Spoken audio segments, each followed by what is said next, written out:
Ruthless hunters, natural-born killers, constantly on the prowl for new prey. These are the predators.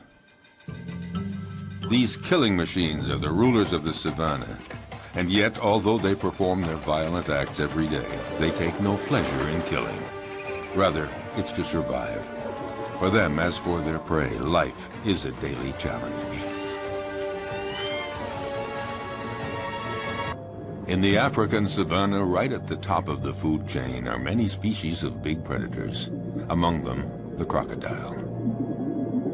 The only survivor of the dinosaur era, a crocodile can be virtually invisible to its prey. He will lie in wait, submerged, motionless, even for hours.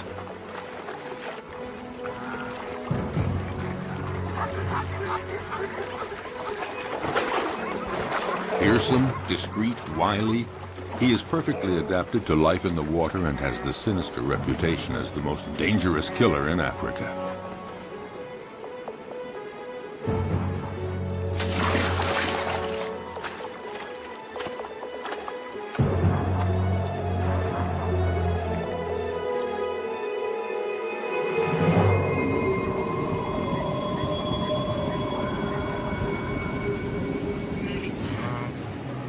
Predators have an essential part to play in the functioning of their ecosystems. By congregating at places where their prey can cause pollution, they limit proliferation, sparing other species that are few in number.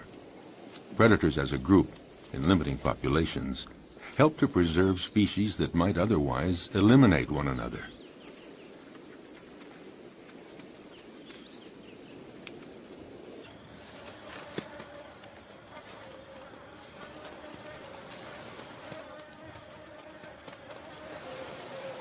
In the end, nature is well managed, because any given area always has just the number of predators it can handle, and no more.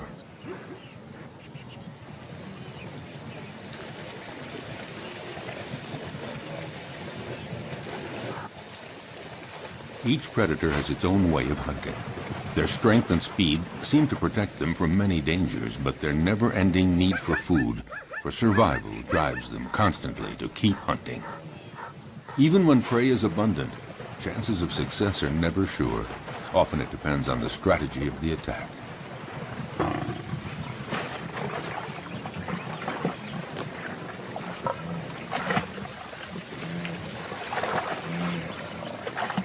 Seized at the throat, this gnu has no chance.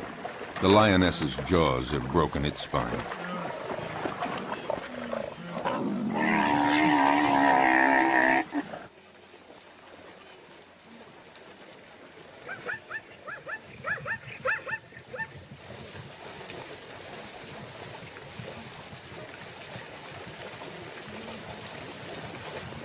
But the lioness can't lift her prey out of the water because the creek became too muddy during the dry season.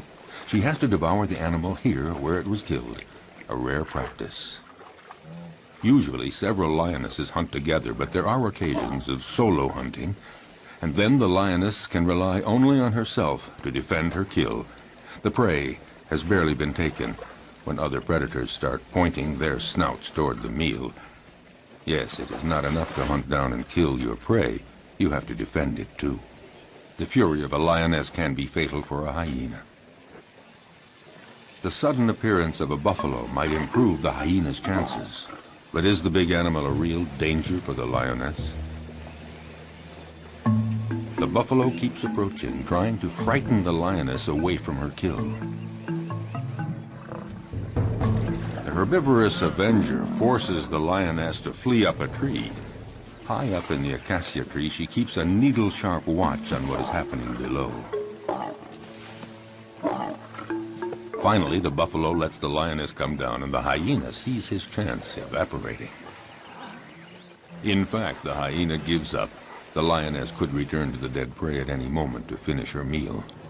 No, the hyena would rather try elsewhere, where a family of cheetahs is hunting in the area. At one point, the contest threatens to become fierce unless the hyena is content to be a little patient.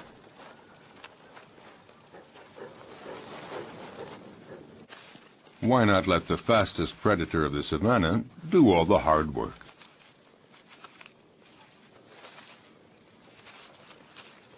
The female cheetah hunts alone because she can't count on her progeny. In this case, 3 teenagers. They're too young and too clumsy. Her hunting technique is simple. Just race to the prey as fast as possible and deliver a powerful swipe of the paw to throw the animal off balance. Once it's on the ground, the cheetah's powerful jaws sink teeth into the throat, and that's that. Once she sets off, there's no turning back. There is no room for error. Yes, this may be the fastest animal on Earth, reaching speeds of 100 kilometers per hour. That's 60 miles per hour. A gifted sprinter. But she soon runs out of breath and finds it hard to take the turns at high speed.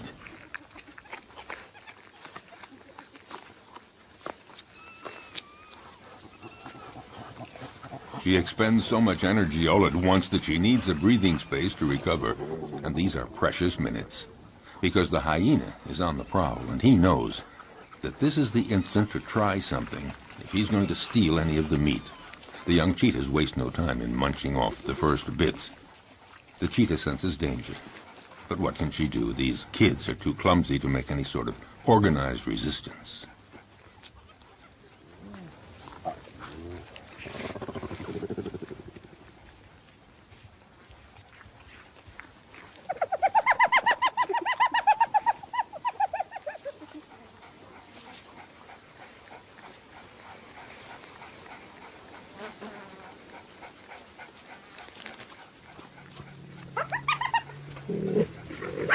Their mother tries to put up a half-hearted bluff, but she knows that she and her offspring can't do anything against the hyena's terrible jaws and teeth, especially now with the smell of blood in the air.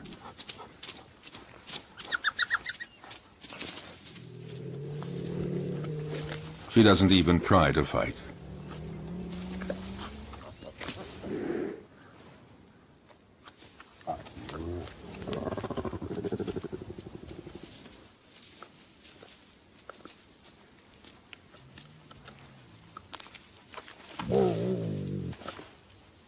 Her big meal is not for today.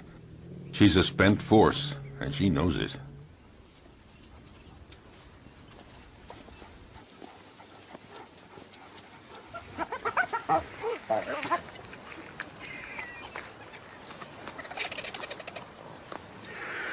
The scent of blood draws many scavengers. They're not considered true predators because they eat animals that have already been killed by others. A real predator hunts down and kills live, fleeing animals.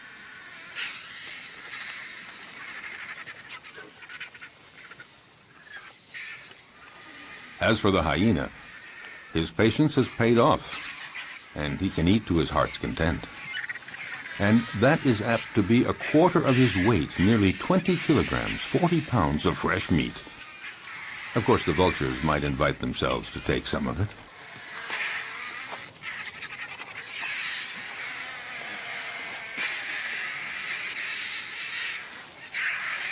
A jackal is prowling around, but he's no match for the hyena.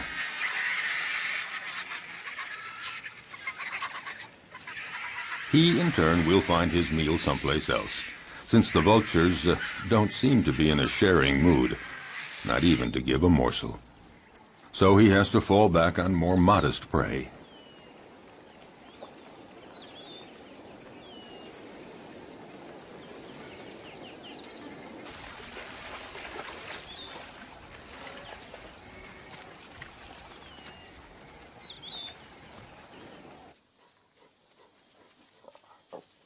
Lichens, or wild dogs, are also considered prodigious predators in the savanna, the equals of cheetahs and even lions.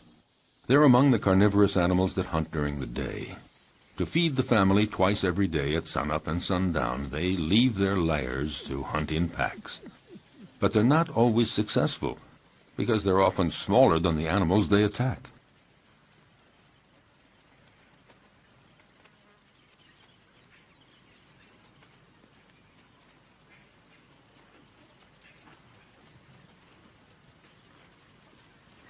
These creatures are classified between the dog and the hyena, and they're sometimes called hyena dogs. They drink very little, and their prey can be antelope, zebras, gazelles, and gnus. They're about the size of a big dog, but they're considered, perhaps, the most effective killing machine in the animal kingdom. They hunt in packs, like wolves. Alone, one could never take down a Thompson gazelle or a young gnu. So it's vital that they hunt in packs, and this requires a well-planned division of labor. First stage, sneak up on a herd to spot one that is young or weak.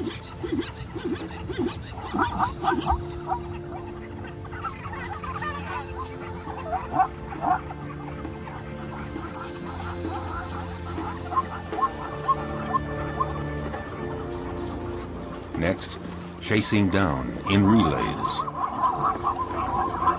They charge the herd to scatter it and isolate the victim. And when that one starts to flee, the wild dog at the head of the pack takes after it at speeds of 50 kilometers an hour, 30 miles per hour. Their strength is in their numbers. The chief directs the whole procedure, but actually getting the prey is seldom as easy as it first appears. They succeed in 2 out of 3 hunts. Zebras know how to defend themselves. Their hooves are hard horn, and they can use them effectively as powerful weapons against attacking predators.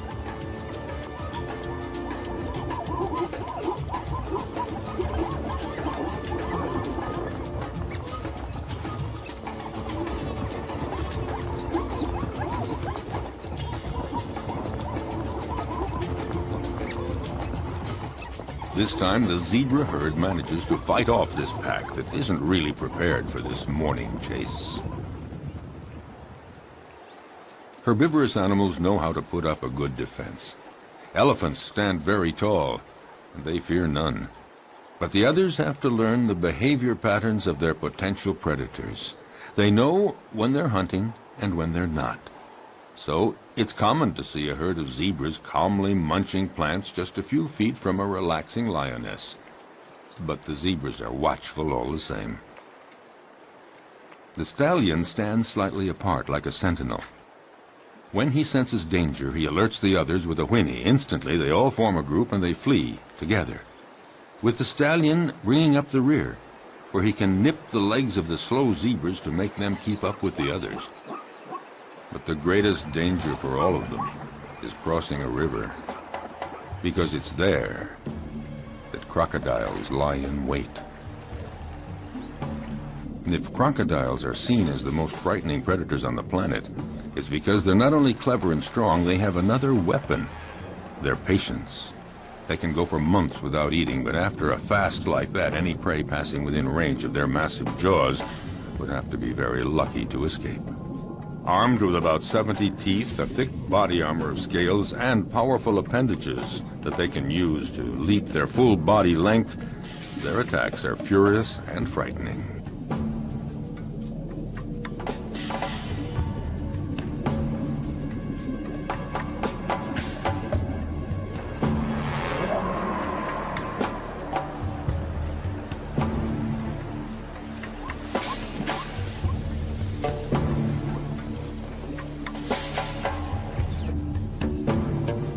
Their body submerged to surface level in a river or a pond makes them almost undetectable, just a part of the environment, until they surprise their victim.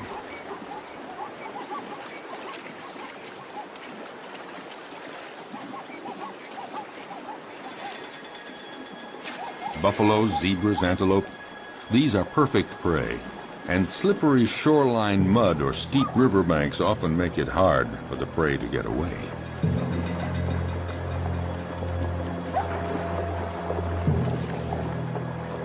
A female crocodile decides to go after a young zebra that has been separated from the main group in the middle of the flowing water.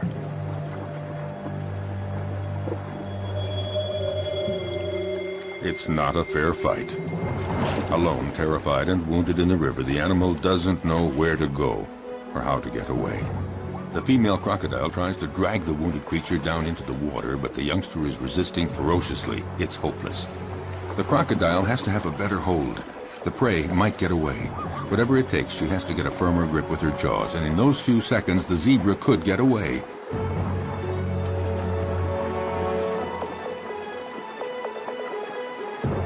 Suddenly, the vise is loosened. Instantly, the zebra takes advantage and breaks away, desperately climbing up the riverbank. Exhausted by the violent struggle to stay alive, the young zebra has to rest. But lions are always prowling along the river, seeking new prey. The young zebra's minutes are numbered because she is wounded. And in the savannah, a wounded animal is as good as dead. Here at the river, the lions have this prey for the taking. In fact, they have a wide choice of animals that are fatigued from crossing the river, or sick, or wounded, the ones that trail behind the herd.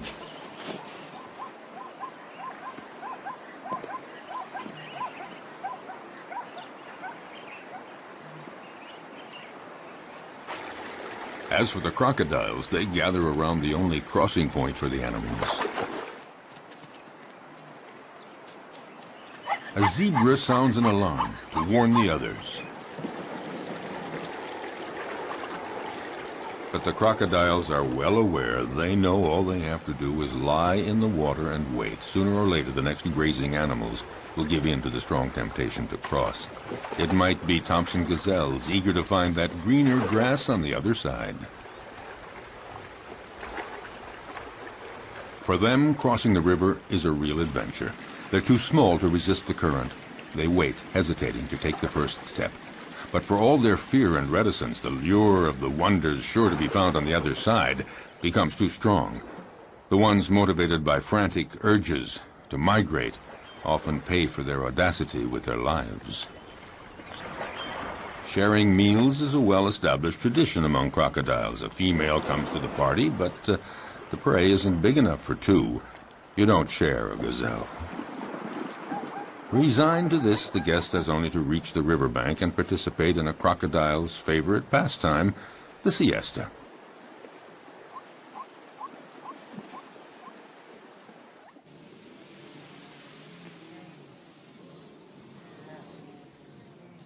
But during the mass migration across the Maasai Mara plains, danger comes not only from crossing the river, it lurks everywhere.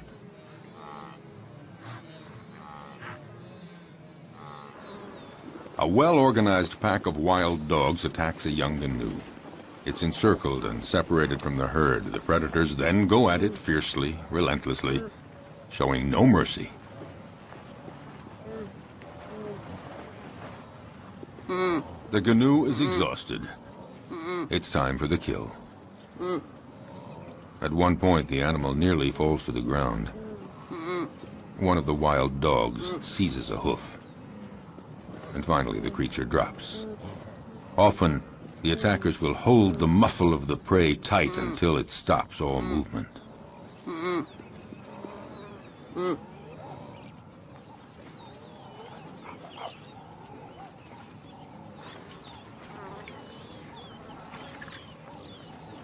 Now it just remains for the predators to share the meal. Back at the lair, a part of the meal will be regurgitated by the mothers to feed their young.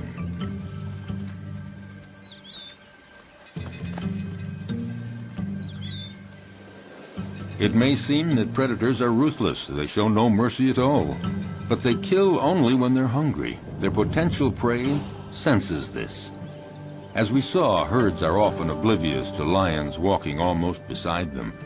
But if a herd senses that a lion is hungry, they are away and fast.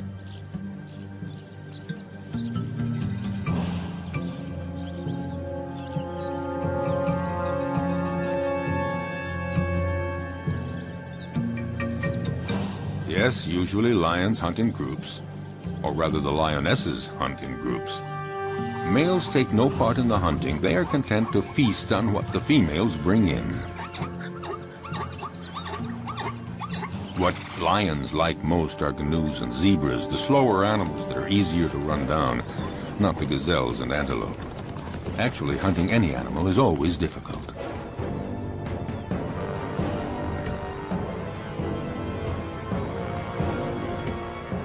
When hunting in groups, lionesses lie in wait, upwind, but one is stationed downwind.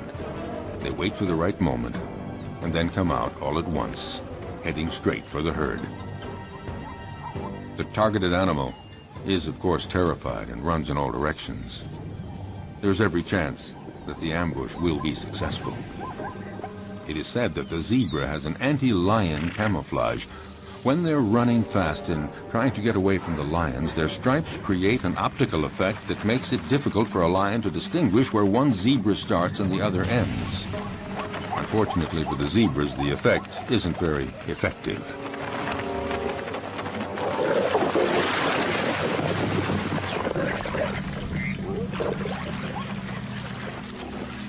A lioness kills by strangulation, and it's a slow death. The victim tries to get breath. It might take 10 minutes before the animal dies. The success score for females that hunt alone is fairly low. It's about 17%, one kill in every 5 attempts. This makes the survival of the lion cubs fairly uncertain. It's not surprising that they prefer hunting in groups. Today, the lionesses and the cubs are eating as fast as they can before a male comes along to take his share. When a male is present, he is always served first. But this time, Mom and the kids will have full stomachs. All the same, the odor of the carcass draws famished hyenas.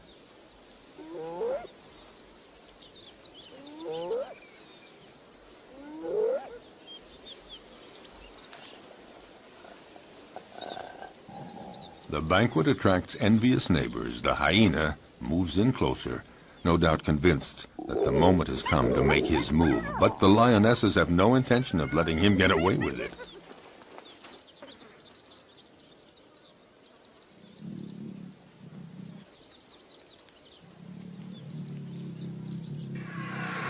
He's going to have to wait until the lion family has had its fill, and then he will move in to find they have left him a few bare bones.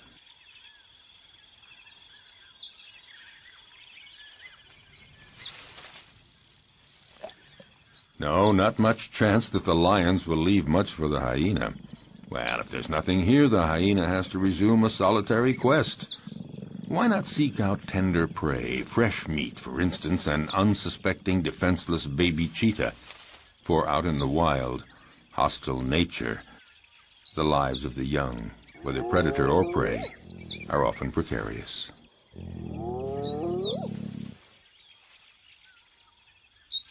However, the hyena just might have a difficult and dangerous fight with the mother. Intimidation, dissuasion, will he dare?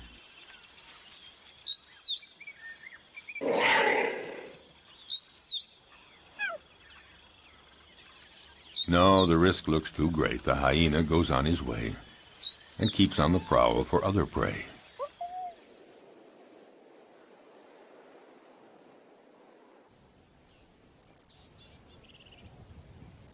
His courage seems to have deserted him for trying another attack.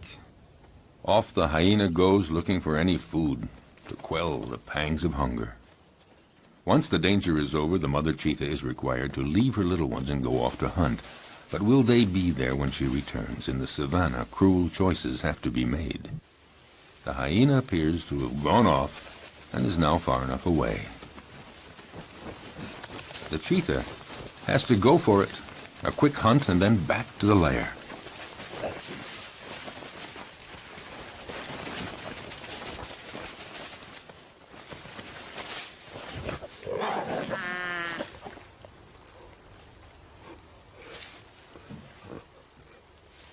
The hyena is watching all this. And a little too sure of itself approaches the cheetah, certain to come out the winner.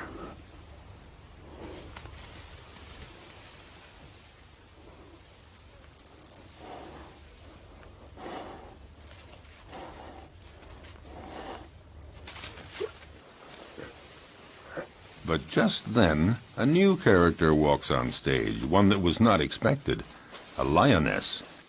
This one is really sure of herself and determined to turn the situation to her advantage.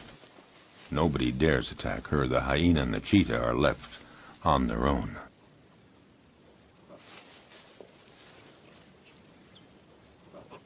Indifferent, the lioness ignores them with the arrogance of a victor.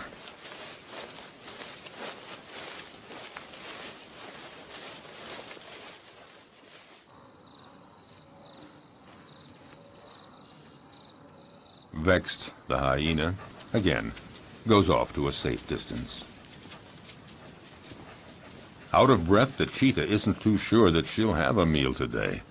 She'd better just go back to her little ones, or maybe make one last attempt under the watchful gaze of the hyena, who more than ever is looking for his slightest chance. By now, other hyenas are present, curious to see how well the cheetah will do.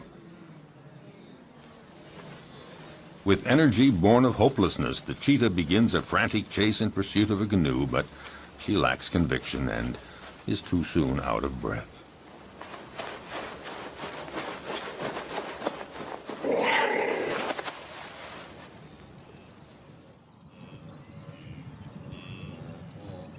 Even the gallery of watching hyenas doesn't think that she'll succeed. However, they join others of their pack and profit from the panic caused by the cheetah to attack a wounded canoe. The lone hyena would very much like to join the party. Well, aren't there cordial relations among all members of the same species?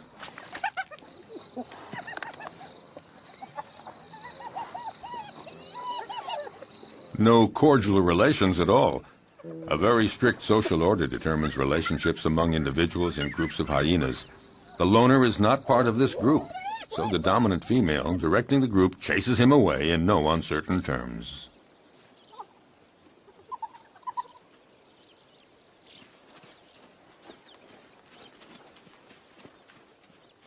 Nothing can be done, so it's best just to melt away into the distance.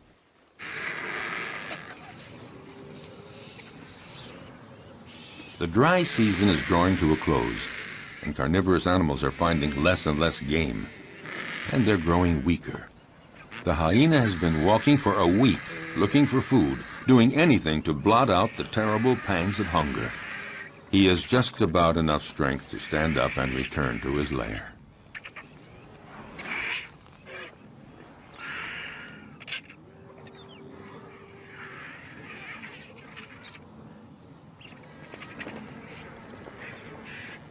Oh, he knows the vultures are waiting for just one thing, for him to lie down and not get up. But hyenas belong to a species with incredible resistance. Gathering up all his strength, he sets off on his quest.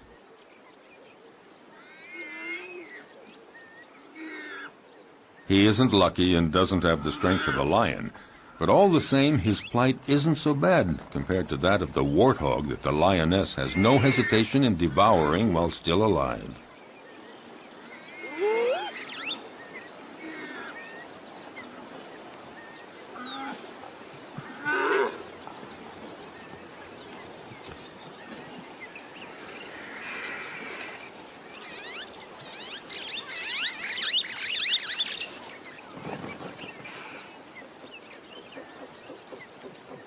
The hyena was right to wait around for a while. At last, there is a reward because the lioness leaves the warthog carcass after eating only the entrails. Finally, something to eat.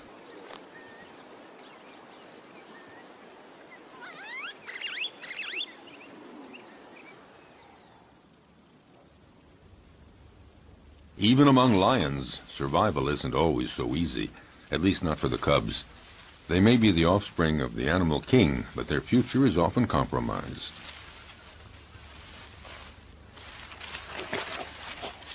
Power and strength characterize the lion, but the cubs are vulnerable, and danger lurks everywhere, even within their own group.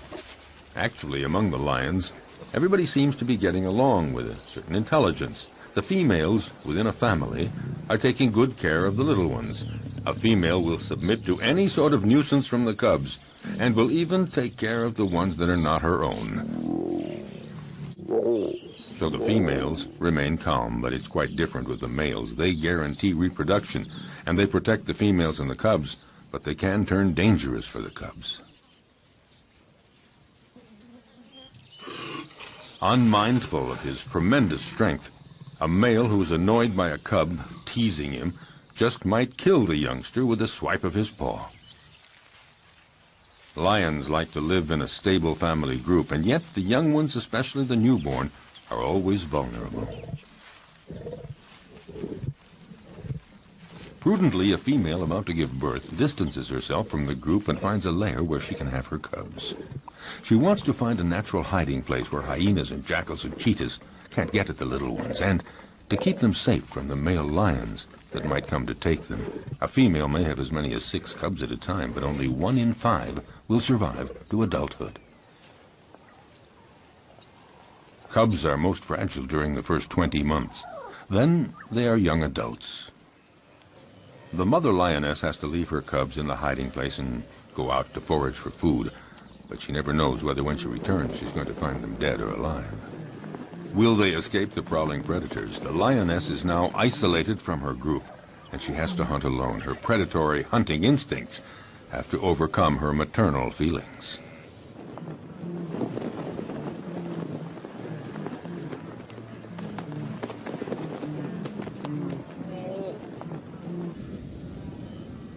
She must go off to hunt even though solitary male lions are prowling the area. They pose an enormous danger for the newborn cubs. If a male lion discovers them, he will probably kill them at once. Time is of the essence. The female must get back as quickly as possible.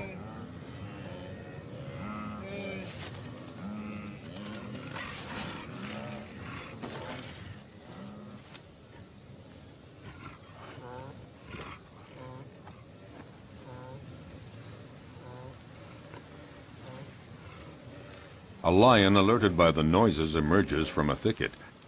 A male lion does very little in life. He sleeps and takes care of reproduction, protects the group, and eats to his fill whatever the lionesses bring in from the hunt.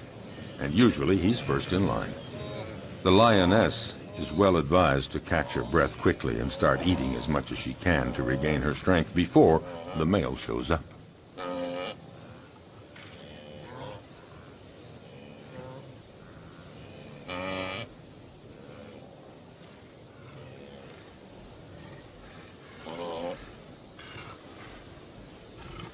Five kilograms, 10 pounds of meat every day. That's what every male or female lion requires for survival. But one might eat up to 35 kilograms, 70 pounds, at a single meal. The effort has been so strenuous, the lioness has to recuperate for a good 10 minutes before feeling strong enough to begin eating.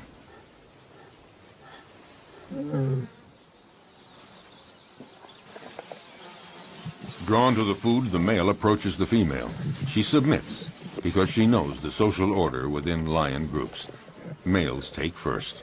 Hence the lion's share, and here it literally means that he takes all the best pieces for himself, and he takes them before anyone else in the group. A male lion can be the most powerful predator of the savannah if he chooses. He's fearless. No animal would ever approach his killed prey.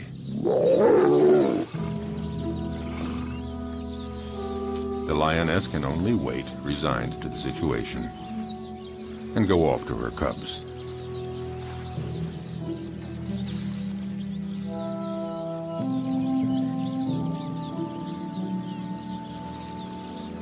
Returning from the hunt, the young mother lioness has to make her presence known. A cruel surprise awaits her. Her little ones had a surprise visit from a solitary male lion that happened upon them.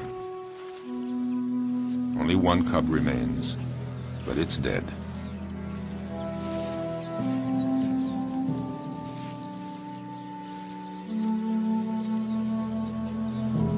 She takes it and wanders through the savannah for a long time.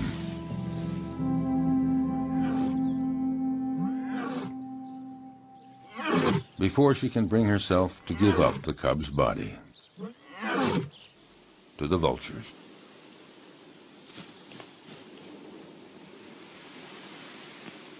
Accused of killing for pleasure, predators have incurred a bad reputation, and yet, for over half a century, many scientific studies have proven their usefulness.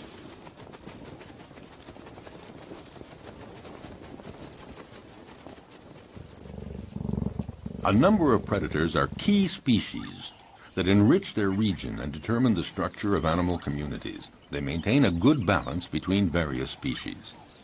Attempting to suppress the predators to protect nature is a mistake, because any place without predators is not a stable environment. On the contrary, it's an artificial habitat made poorer and more fragile.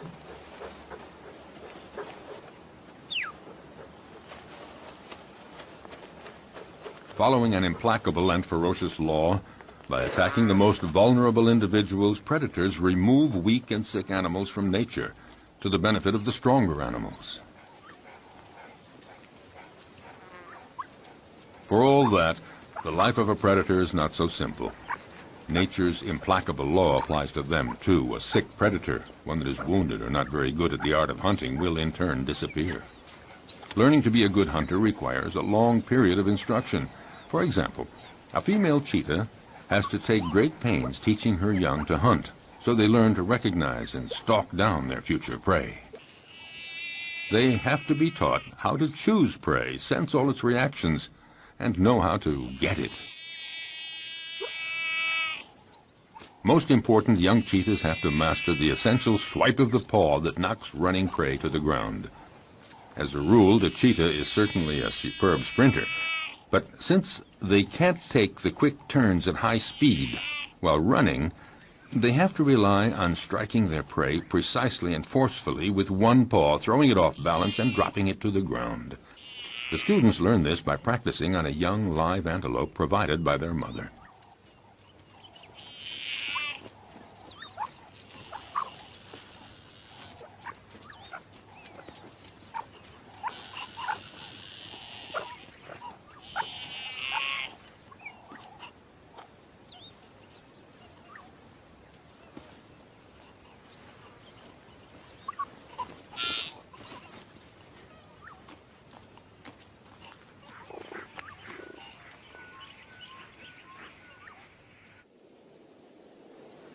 In the broadest sense, being a predator is feeding on other living creatures.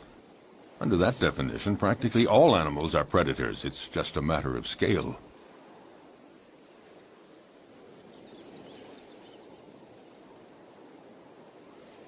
In the savannah, baboons are, for the most part, omnivorous.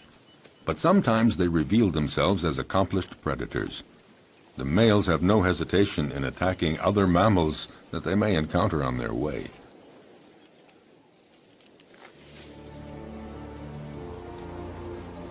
They can be terrifying opponents. Their bite is awesome.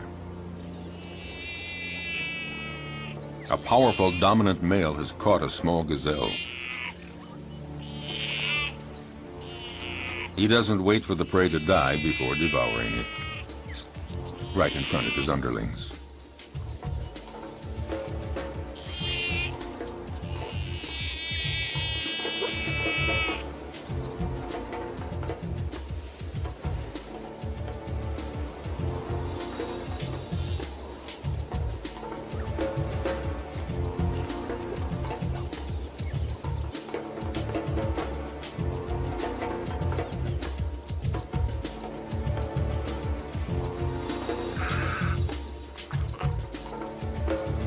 This male may leave a few scraps for others, but only after he's had his fill.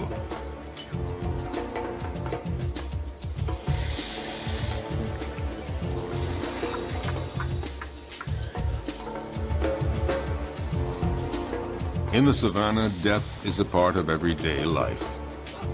The baboons set off for new horizons.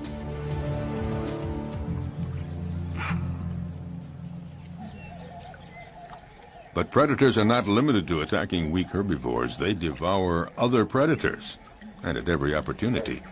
Some animals are completely oblivious to the danger present along the riverbanks. Like young baboons, apparently, the smaller the predator, the more invulnerable they feel. Foolhardy or oblivious, the baboons have apparently decided to tempt the devil, and this particular devil is a crocodile. For the young ones, the game is approaching the riverbank as close as possible, but for the older ones, the most exciting provocation is in actually drinking from the river very close to a crocodile who's pretending to be asleep. It would seem that the one taking the greatest risk is matching himself against the most dangerous predator of the river. A youngster takes one chance too many and things get dramatic.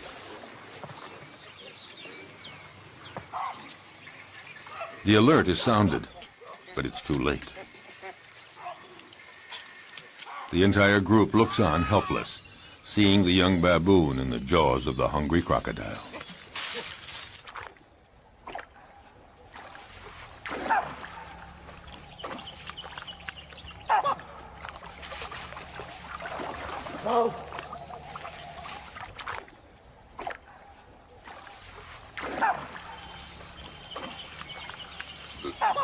In the world of the predator, you pay for the slightest mistake. But along the river banks, the crocodiles don't always have it their way. Facing a hippopotamus, the law of the stronger and the bigger holds, and the hippos move right in to use their heavyweight position to provoke the crocodiles.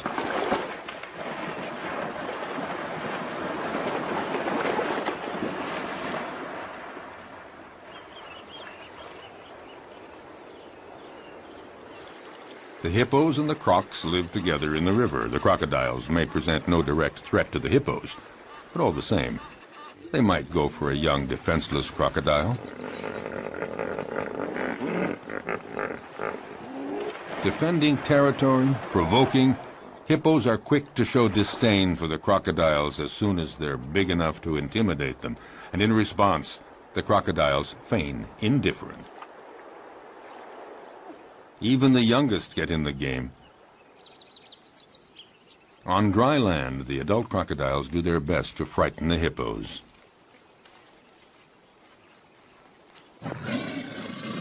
They multiply their efforts, but the massive creatures don't believe a word of it, so to speak.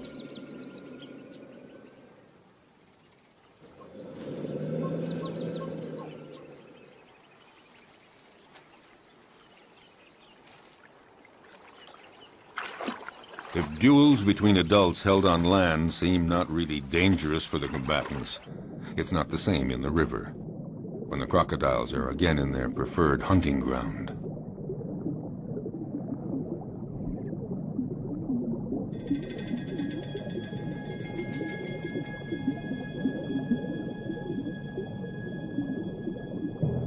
In the aquatic element, a crocodile is ruthless, facing a young hippo. Didn't realize how dangerous it is to get separated from the group.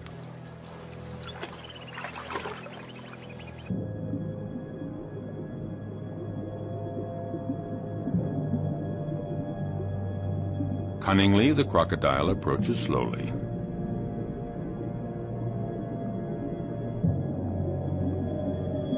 Very calmly, it pursues the prey, waiting for the right moment to strike. Feeling safe, not sensing exposure to any danger, the hippo swims down in the water. And the crocodile glides effortlessly. He's in no hurry.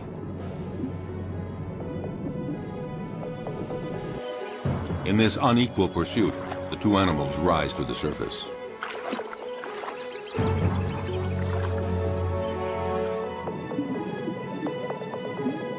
It only remains for the crocodile to pounce and pay no penalty.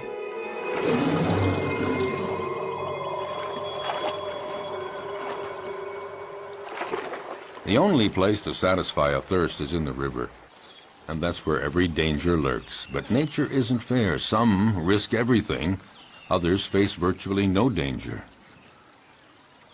Take the giraffe, gaining considerable protection from its great height. Still, it's in mortal danger drinking at the river, because it has to spread its legs, and in this uncomfortable position, the giraffe is highly vulnerable.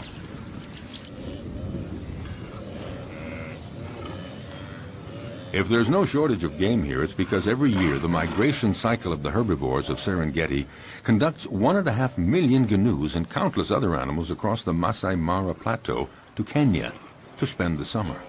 Waterholes and the whole environment provide predators with a happy hunting ground, and these meat-eaters take full advantage. Nevertheless, the actual hunting is far from assured.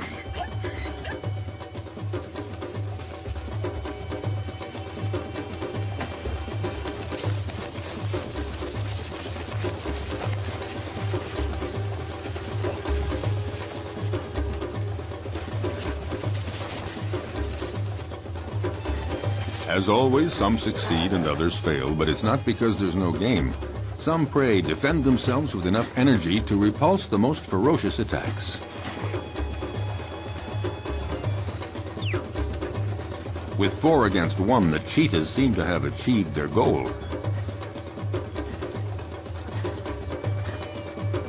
But such combats don't always end as predicted.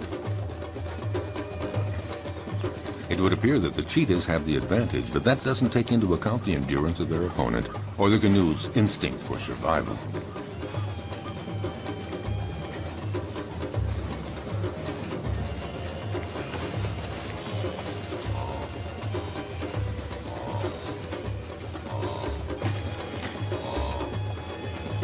Despite the ferocious attack he has endured, will the canoe's stubborn refusal to give in result in his eluding his attackers?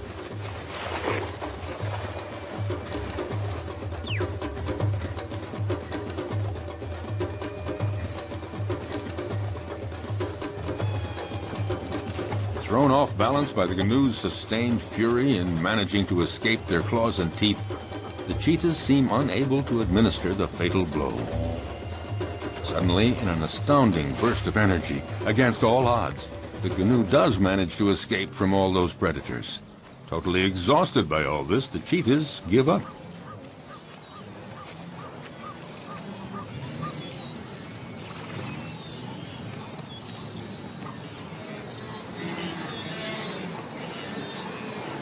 In this immense jumble of thousands of canoes and zebras and gazelles, as we have seen, the most fearful moments of their long migration trek come when they have to cross the river. But paradoxically, if it's their great number that attracts predators, it's also their massive numbers that provide their best defense against the feared crocodiles.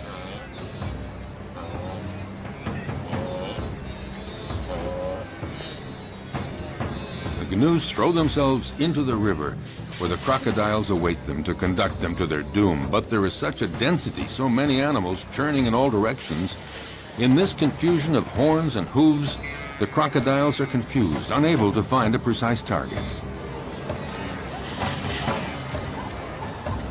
Some of them even stomp on crocodile heads in their frantic, panicky movements.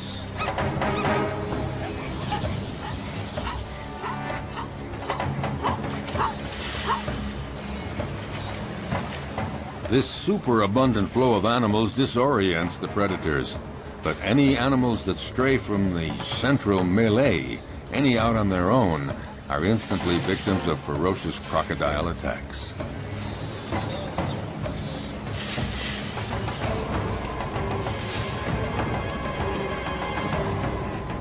The prey is seized in a single leap, the victim rendered rigid by the pain of the bite, held firmly in those massive jaws, and the crocodile begins to devour the animal.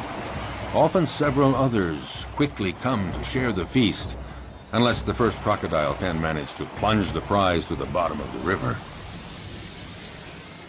If there were not predators on the Great Plains of the African savanna, it would create a major imbalance in the proper development of the ecosystem.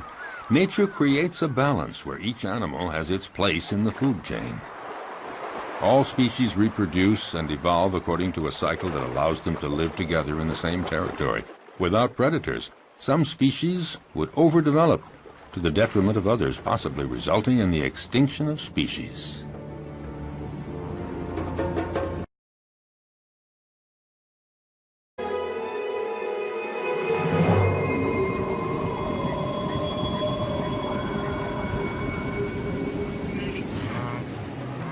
Predators have an essential part to play in the functioning of their ecosystems. By congregating at places where their prey can cause pollution, they limit proliferation, sparing other species that are few in number. Predators as a group, in limiting populations, help to preserve species that might otherwise eliminate one another.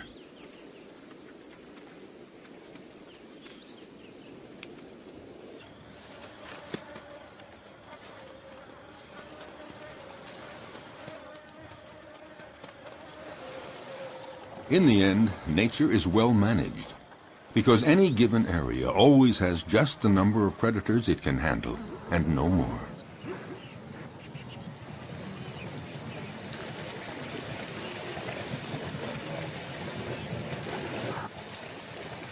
Each predator has its own way of hunting.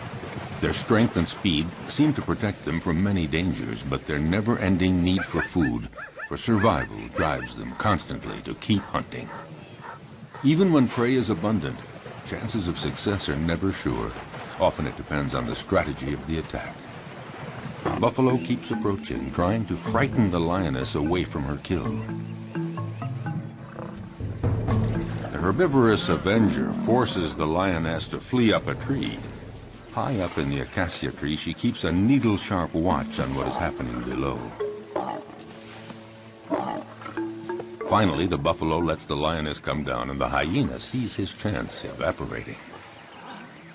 In fact, the hyena gives up. The lioness could return to the dead prey at any moment to finish her meal. No, the hyena would rather try elsewhere, where a family of cheetahs is hunting in the area. At one point, the contest threatens to become fierce unless the hyena is content to be a little patient.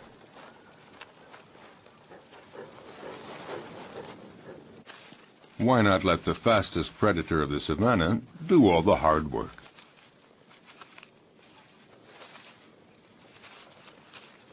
The female cheetah hunts alone because she can't count on her progeny.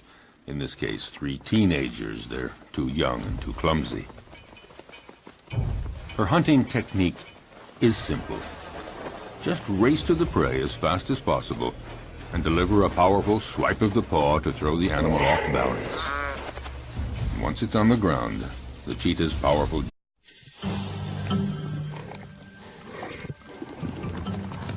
ruthless hunters, natural-born killers, constantly on the prowl for new prey. These are the predators. These killing machines are the rulers of the savannah, and yet, although they perform their violent acts every day, they take no pleasure in killing. Rather, it's to survive. For them, as for their prey, life is a daily challenge. In the African savanna, right at the top of the food chain, are many species of big predators. Among them, the crocodile. The only survivor of the dinosaur era, a crocodile can be virtually invisible to its prey. He will lie in wait, submerged, motionless, even for hours.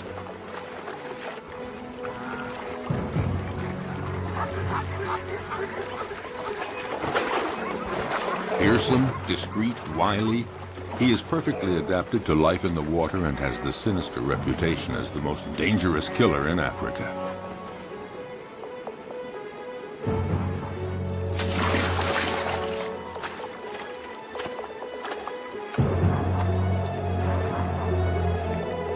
Jaws sink teeth into the throat, and that's that. Once she sets off, there's no turning back. There is no room for error.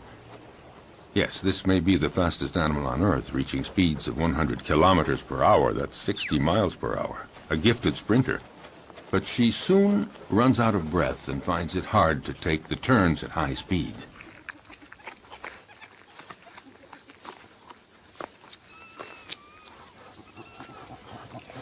She expends so much energy all at once that she needs a breathing space to recover.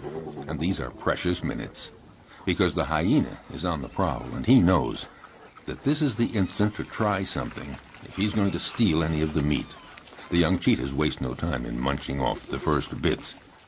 The cheetah senses danger. But what can she do? These kids are too clumsy to make any sort of organized resistance.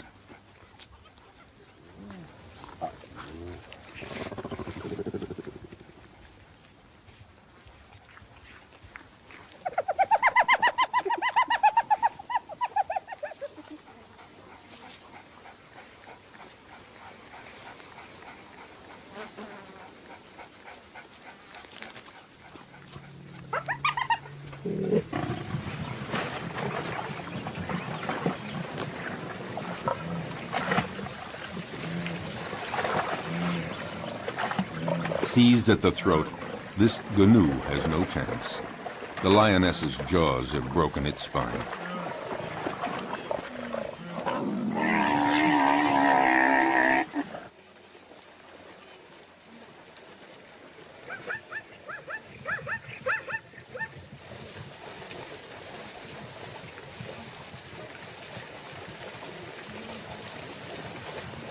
But the lioness can't lift her prey out of the water because the creek became too muddy during the dry season. She has to devour the animal here where it was killed, a rare practice. Usually several lionesses hunt together, but there are occasions of solo hunting, and then the lioness can rely only on herself to defend her kill. The prey has barely been taken when other predators start pointing their snouts toward the meal. Yes, it is not enough to hunt down and kill your prey. You have to defend it too. The fury of a lioness can be fatal for a hyena. The sudden appearance of a buffalo might improve the hyena's chances. But is the big animal a real danger for the lioness?